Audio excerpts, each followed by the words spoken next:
Mega power star Ram Charan RRR ఆచార్య movies తర్వాత ఇప్పుడు game changer మూవీతో మన ముందుకు వచ్చేస్తున్నారు. అయితే ఈ మూవీ డైరెక్టర్ అయిన శంకర్ ఈ మూవీలో రామ్ చరణ్ని రాజకీయ నాయకుడిగా, పోలీస్గా, అలానే IAS కలెక్టర్గా చూపించనున్నట్లు రీసెంట్గా రిలీజ్ అయిన ట్రైలర్ను చూస్తే అర్థమవుతుంది.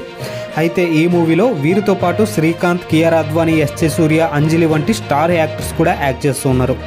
ఈ మూవీ సంక్రాంతి కానుకగా జనవరి 10వ తారీఖున మన ముందుకు వచ్చేస్తుంది. అయితే ఈ రిలీజ్ డేట్ దగ్గర పడడంతో మూవీ టీం అయితే ప్రమోషన్స్ని మొదలుపెట్టారు.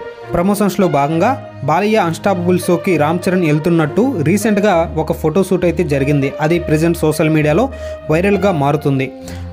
ఈ అన్స్టాపబుల్ షోలో రామ్ చరణ్ ఒక హుడీ అయితే వేసుకొని వచ్చారు. మనం రామ్ చరణ్ని చూసుకున్నట్లయితే on screen and off screen ఎక్కడ చూసినా సరే చాలా స్టైలిష్గా కనిపిస్తూ ఉంటారు. అయితే ప్రెజెంట్ అన్స్టాపబుల్ షోకి వేసుకొచ్చిన ఈ అమీర్ బ్రాండ్ హుడీ అయితే ప్రెజెంట్ సోషల్ మీడియాలో ట్రెండ్ అవుతుంది. ఎందుకంటే ఈ యొక్క హుడీ ప్రైస్ దాదాపుగా 1,10,000 అని తెలుస్తుంది. ఈ హుడీని డిస్కౌంట్లో కొంటే దాదాపుగా 88,000కి రావచ్చని అంచనా వేస్తున్నారు. మరి గ్లోబల్ స్టార్ రామ్ చరణ్ అంటే ఆ మాత్రం ఉండాలి. ఒక్క హుడీ కాస్టే 1,10,000 అంటే ఇది మినిమం క్రేజ్ అని చెప్పొచ్చు. అయితే మీలో ఎంతమంది ఈ గేమ్ చేంజర్ మూవీని ఫస్ట్ డే ఫస్ట్ షో చూస్తారో కింద కామెంట్ సెక్షన్లో తెలియజేయండి.